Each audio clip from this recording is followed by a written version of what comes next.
And I think you should start this one.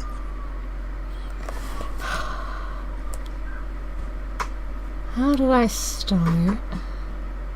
Carefully. Okay, how long has a Tatooine desert with giant scorpions been right next to Titan's Tower? At the very least since this episode. Something happened to that big...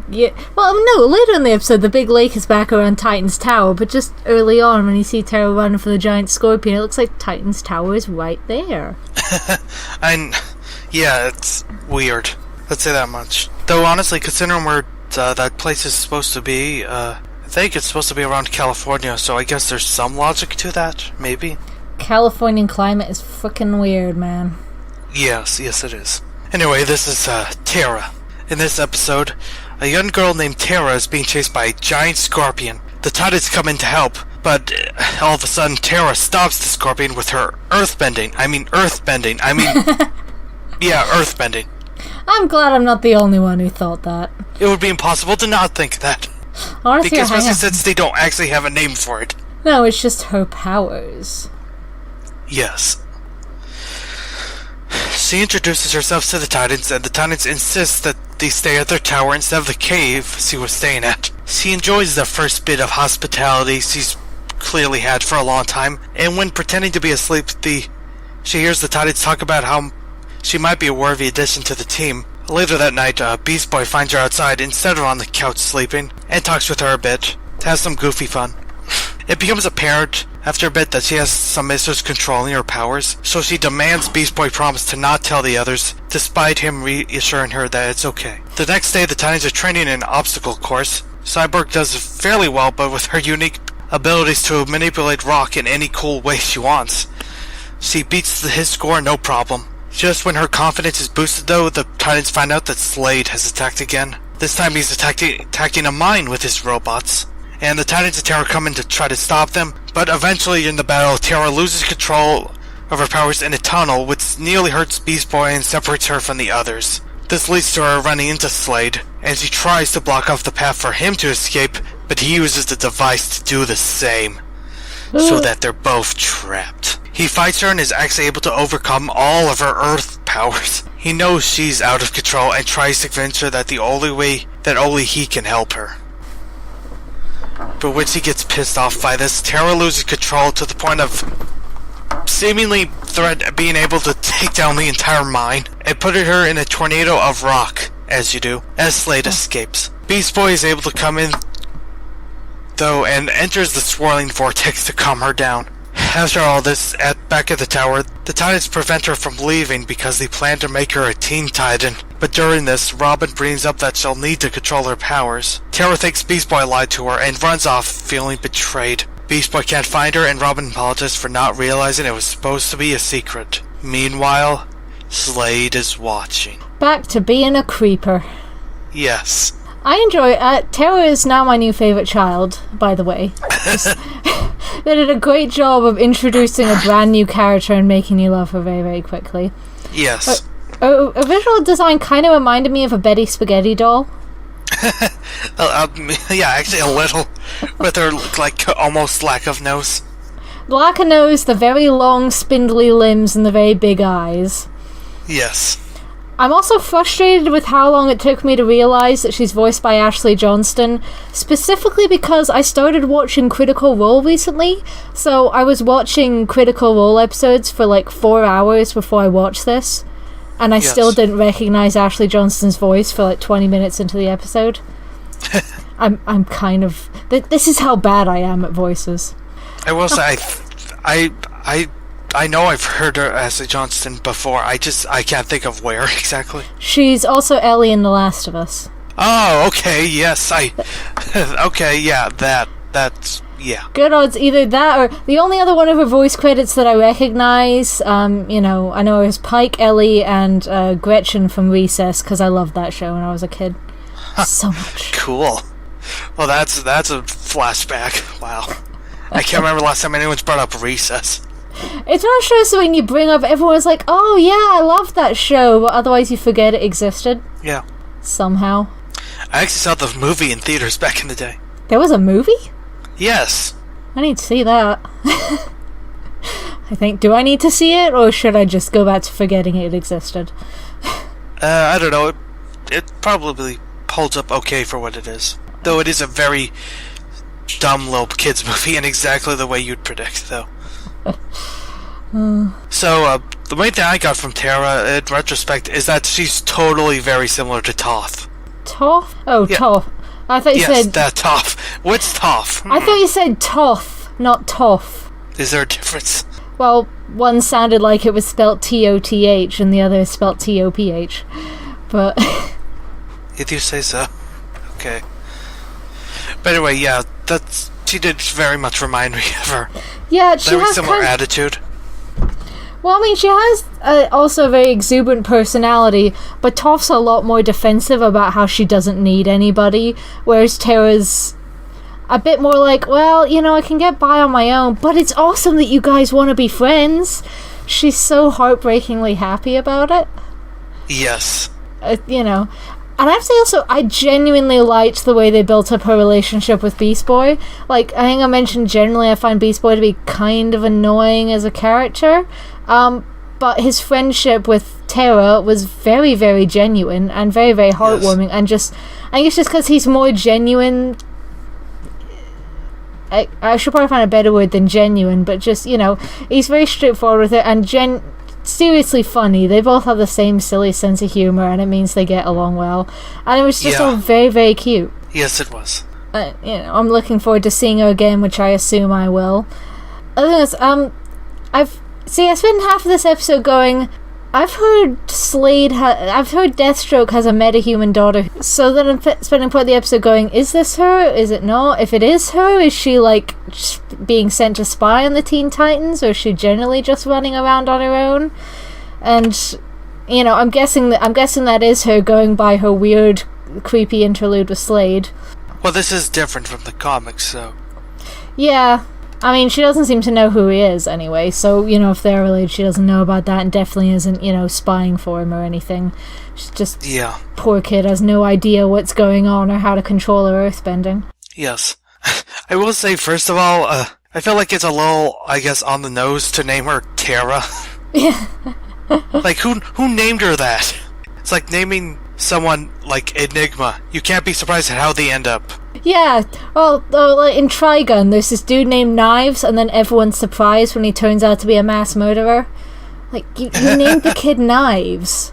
I mean, with Terra, I feel there's a decent possibility that she actually picked that name herself, since she implies she's been alone for a long time, and she looks pretty young. Yeah. So there's a reasonable possibility that if she's been alone as long as she's been aware of her powers, that she's just been calling herself Terra. True. Which then just makes me very, very sad. Yes. What the... God, Slade is creepy as ever. He's still so fucking creepy. The first thing he says when he enters the scene right after the Titans do, I saw her first. Creepy. It's not any less creepy if she is his daughter. Arguably, it's even more creepy. Just his inherent creepiness is... I love how overwhelmingly friendly Starfire was when they first met Terra. That was awesome. She just immediately asks like a million questions. Yep, which Terra answers in order. Yep. Which, yeah, Terra has to carefully straighten out, which just kind of emphasized the Betty Spaghetti look, honestly. Yes, it did. I also love how Starfire was like hilariously taller than Terra. I just had a moment that was like, is Starfire really tall or is Terra really short? And Terra looks like she's about Beast Boy's height, so it's just Terra's really short, which is adorable. Yes. Another comparison with Toph. Yeah. I also love how she described Terra's cave home, the lonely cave of darkness. No, you haven't even seen it. Don't be so rude about someone's house they haven't even seen. Yes. She also has her weird food she makes. Terra asks for more. It's like, yes, we need to... I'll cultivate the fungus. Maybe it's corn. Maybe she invented corn. Who knows? That always freaks people out when I point out that I think corn is a kind of fungus that it's made from. But it's so delicious.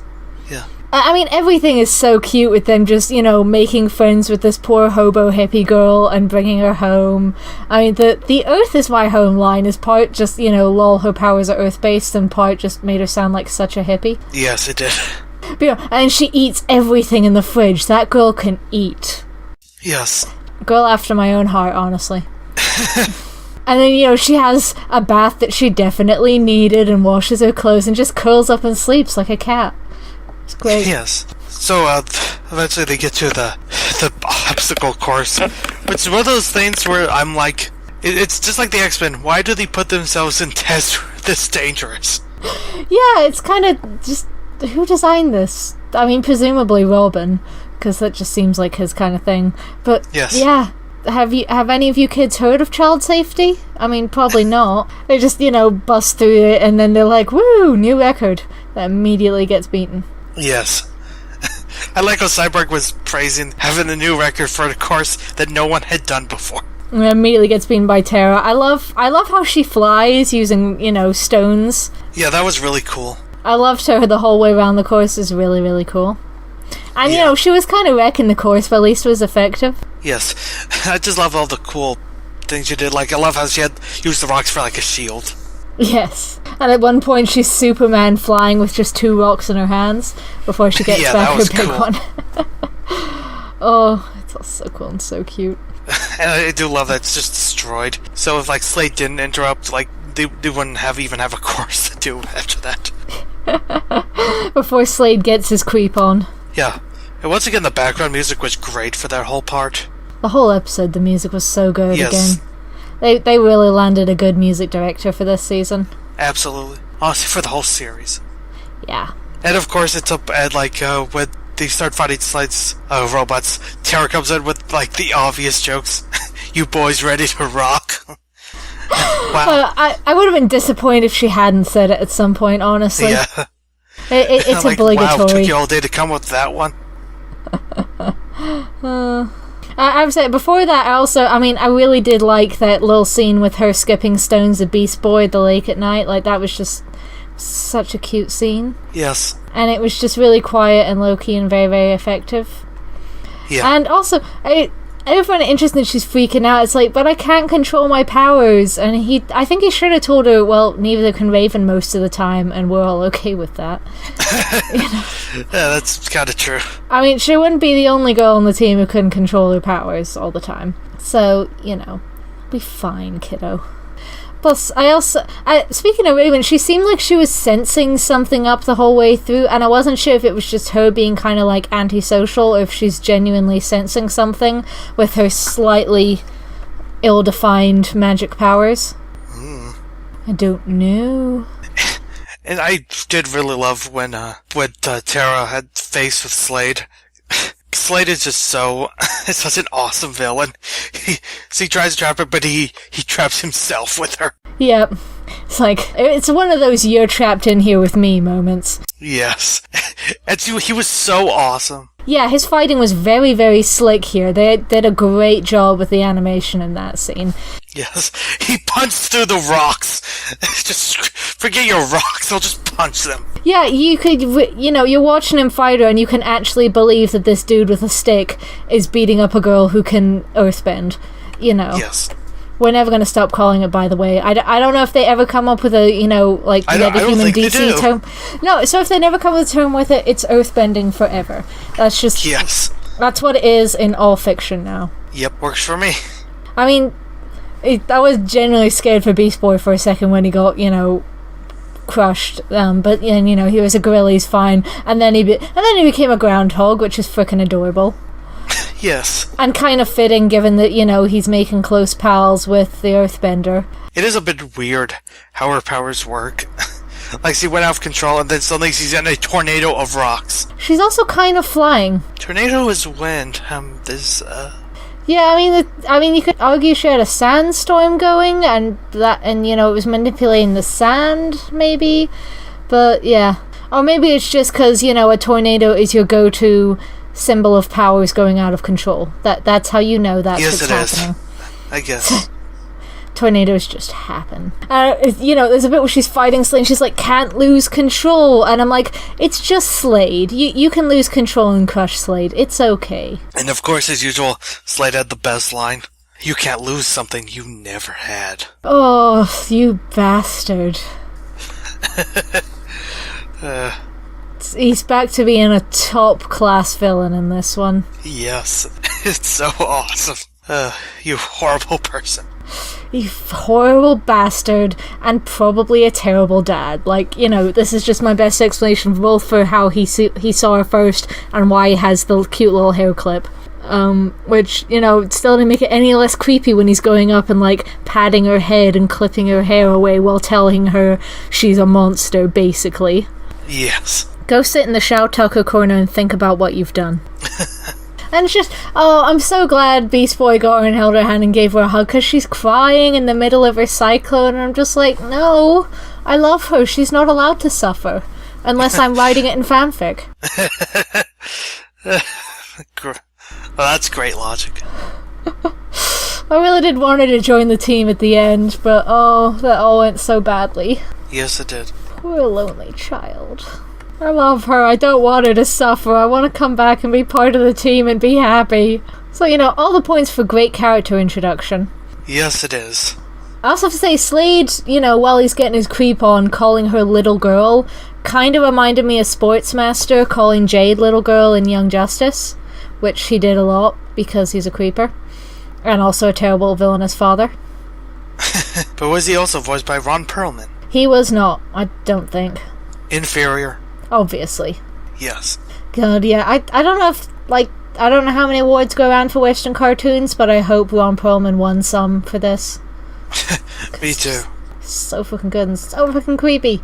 I don't know what else to say with this other than that. I adore Terra and I adore her character design. And I adore everything about her. I even adore her relationship with Beast Boy, who generally annoys me, but not today. Wouldn't it be hilarious if she never showed up again? She better show up again. She actually better.